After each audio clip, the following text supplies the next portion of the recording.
is up, YouTube family?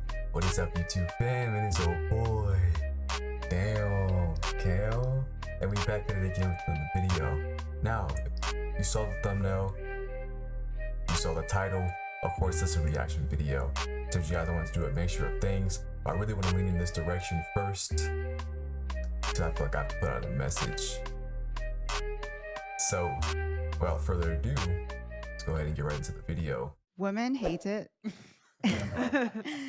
They'll say something like, this is misogyny, or standing what submission is in the context of a healthy relationship.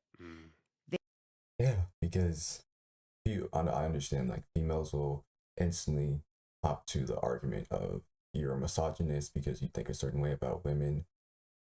And they're unsubmissive. Like, women are just not submissive nowadays anymore, because of maybe their own mothers weren't submissive to their husbands, and it's a generational thing.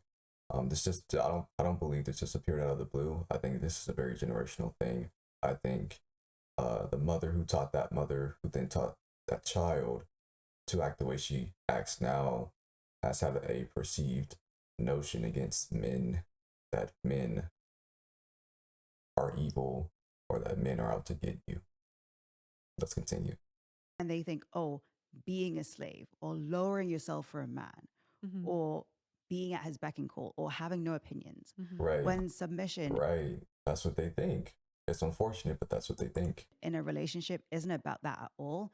It really means that you're just trusting a man's leadership and that you respect him to the point where even when you have disagreements, you're not nagging, you're not shouting at him, you're not emasculating him. Right. So when women understand that, and the word in itself, submissive, it triggers people. Yes, it does. Submission is like, what? You want me to be lower than you? When people think submission, people think lower than. And when people think submission, people think lower than. If you say, why aren't you submissive? They instantly think that, oh, you want me to be lower than you. That's what submission means to a lot of individuals, because that's how it's been portrayed. It's to be lower than your counterparts. Let's continue. I know you said you mentioned you had to deprogram a lot of that stuff. What was like the turning point for you? The turning point for me was when I built my own business. I scaled it very successfully. And because I got so much praise for it, I kept thinking, okay, my value to a man comes from how much money I make. The more money I make, the more they're going to see me as different from the other. No, and this is the misconception that females are now getting nowadays, right? It's the money brings value to me. Money makes me valuable. No, I'm telling you right now, you make you valuable. Not this materialistic thing that appears out of thin air. Not this materialistic thing that appears out of thin air. That does not make you valuable. You know what makes you valuable? Your mind makes you valuable. Not the money. The other women. So the turning point for me was when I looked at my history of dates and thought to myself, why is it that no men like me? What if it's not the man's fault? What if it's my fault? So then I started reading books on dating and books on men, so I could understand men and women and the common. Yes, this is what we all need to do. This is legit. She's a very outstanding young lady. This is what we all need to do. If you don't understand your counterparts, then do research to understand your counterparts. Read books, read psychology books, get a generalization, get an understanding of what it is that your counterpart wants from you. If men are telling you that we don't want a masculine woman, it doesn't matter how much money you're making, we don't want that, and then you blow that person off, then you're not trying to self-improve. You're just being selfish and greedy. And that's okay, right? Because you are you, and you can be you at the end of the day, but you cannot get mad at the world when it doesn't play out for you. Let's continue. theme that kept coming up was that masculine men don't like masculine women. They like a woman who's in touch with her feminine and a woman who's open to receiving. Yeah. So then I started making those changes in myself, and that's when I actually got a boyfriend. That's really powerful, because most women don't do that. They don't do that self-reflection. They don't read, and most people don't read the books about relationships. But most people want a healthy, successful relationship, but they never research or read books on healthy, successful relationships. Because no one tells them to do it. It starts with you. It starts with you as an individual. She reflected on herself and said, okay, so if it's not the money that makes me valuable, then what makes me valuable? Right? Because we have now associated money with value. And that's not how you live life. Money does not associate you with value. It does not matter how much money you have, because you are a valuable individual, because you are unique, because you are you. It does not matter the amount of money you have, the amount of jewelry you have, the amount of shoes that you have. And if not the amount, then the shoes that you have, the clothes that you have, it does not matter. Those are all very materialistic things that people can very easily get caught up on. That is not something that matters. What matters is self-improvement. And it starts with you, and it starts with your mind. You have to take control of your mind. People are being very, very easily controlled nowadays because they tie money to value. Let's continue. To add on to what you said, people suck at taking accountability.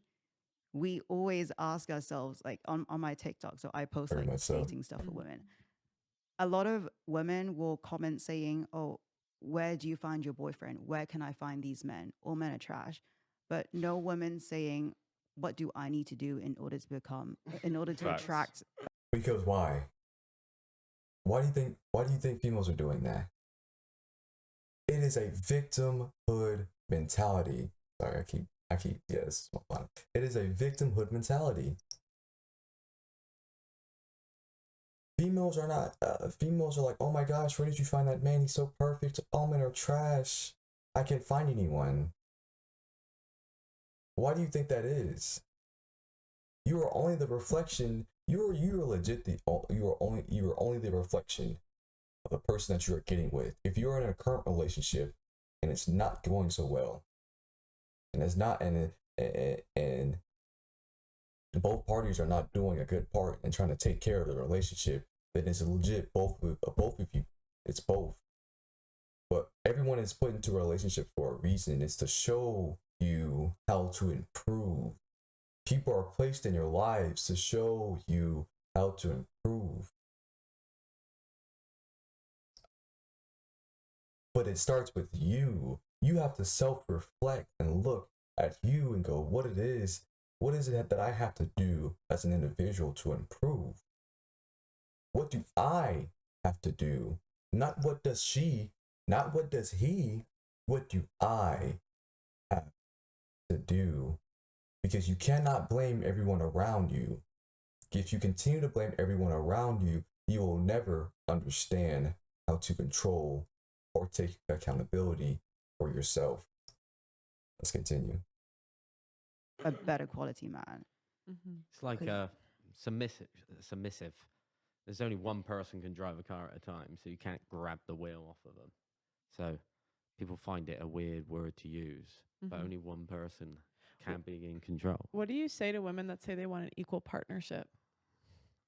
Then you have to deal with the fact you're not going to get the traditional benefits of a man. Like, but that's the thing too as well. I know I keep pausing this a lot. I'm sorry, I just have a lot of input. For women who say they want an equal relationship, they don't even know. I feel like they don't even know themselves what an equal relationship looks like. So you honestly, I don't really think you can ask for something that you don't fully understand. So it's a little weird, and there's a little bit of confusion when it comes to that topic of an equal relationship, because yeah, I feel like we have different of course definitions of what equal looks like.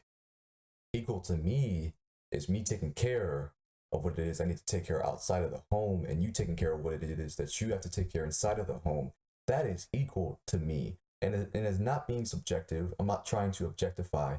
I'm telling you this because it is biblical.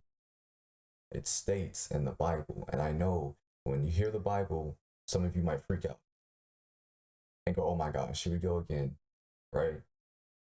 The Bible is legit a book.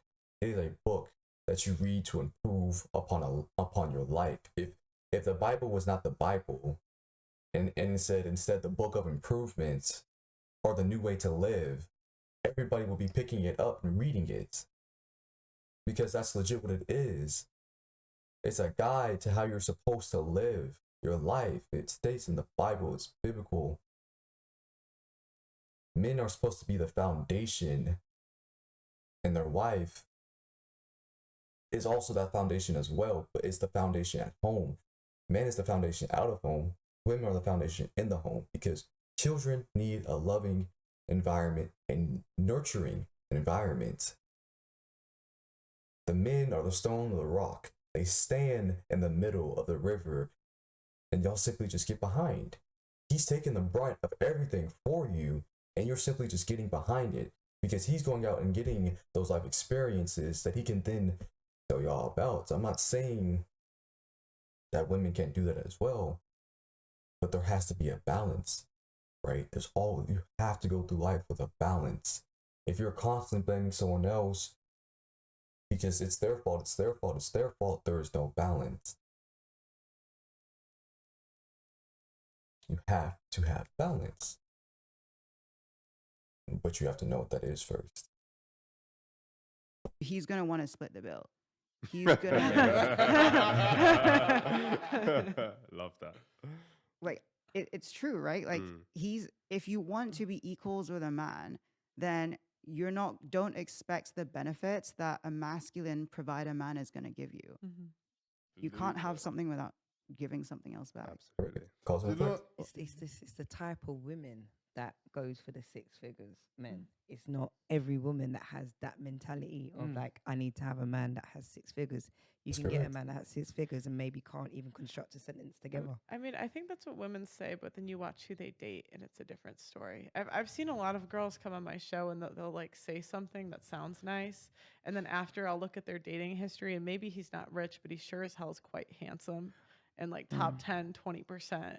And so maybe it's not rich, but like, yeah. I mean, And there's nothing wrong with that. Females have standards, and men have standards. We all have standards, but don't lead a life of expectations. Expectations and standards are two different things. Standard is how you want to be treated, how you want this person to look, how you want this. It's a standard. You're building yourself off of a standard because you yourself hold yourself to a higher standard. But do not lead a life of expectations, right? And if you do, at least go into that relationship and explain what it is that you expect. Do not expect that man to already know what it is that you expect out of him, because it's a relationship. It goes both ways. You have to explain what it is that you're trying to get at. I expect you to do this. I expect you to do that. So as a woman to a man, you expect him to do something. Okay, now vice versa. As a man to a woman, I expect you to do this, and I expect you to do that.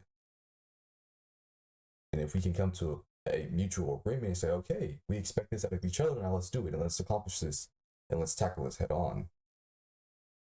That's what matters.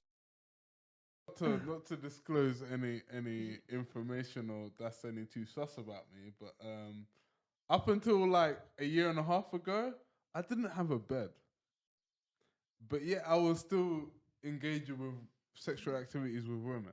Wow. To the point where they were like, you should get a bed. Yeah, I will get a bed. Not right now, because I don't need one. I'm not in a relationship. It wasn't until I got into a full-on relationship where I was like, yo, I could marry you tomorrow and not feel no type of way about it. I don't care what my family say. I don't care what they got to say. I'm in love with you, and you are, in terms of the roles of the relationship, like she was willing to learn, I was willing to learn, and she was feminine, and I was masculine. Yeah. You know what I'm saying? Like, for example, I would finish a hard day at work. She would finish a hard day at work. My house or your house? Your house. Okay, cool. Yeah. I get round there, food's cooked, my favorite lemon drizzle cake, whatever. And then, you know what I mean? It was feminine. And then she come to mine, I do the same thing. Because that was our roles in the relationship. In the sense of we don't live together, but if I'm coming to your abode, you cater for me. Yeah. Do you know what I mean? So in that sense, I was like, yeah, life is good. Why don't I need a bed for? That mattress on the floor is good. That bed soon came though, when that woman came to the. Hey, she said what? She said one line. I said, okay, cool. Next day, I'm on eBay looking for beds. You know. You see, it's that goes back to what I was saying earlier, right? About communication skills. Yeah. You see, a lot of women would communicate things in an aggressive way, which doesn't cater to, for want of a better word, the male ego. So therefore, they're not going to get them. Whereas if she says it in a certain way or asks a certain question rather than makes a statement, then it becomes like, okay, I want to do this for myself and for us, rather than I'm being forced to do it by somebody else. Jazz, all she It's very true.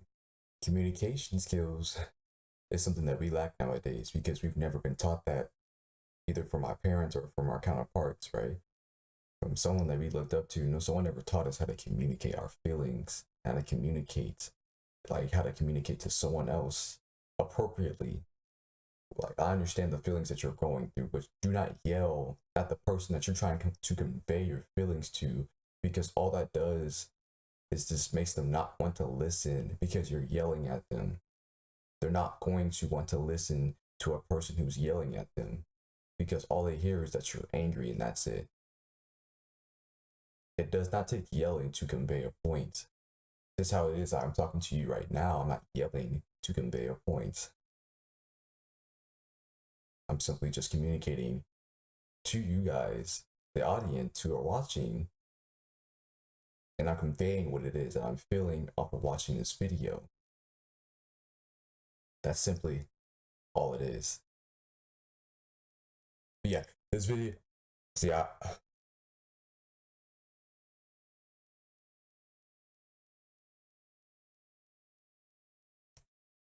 So yeah, I'm gonna go ahead and wrap up this video right here, guys. Let me just, there we go. I found it. I'm gonna go ahead and wrap up this video right here, guys.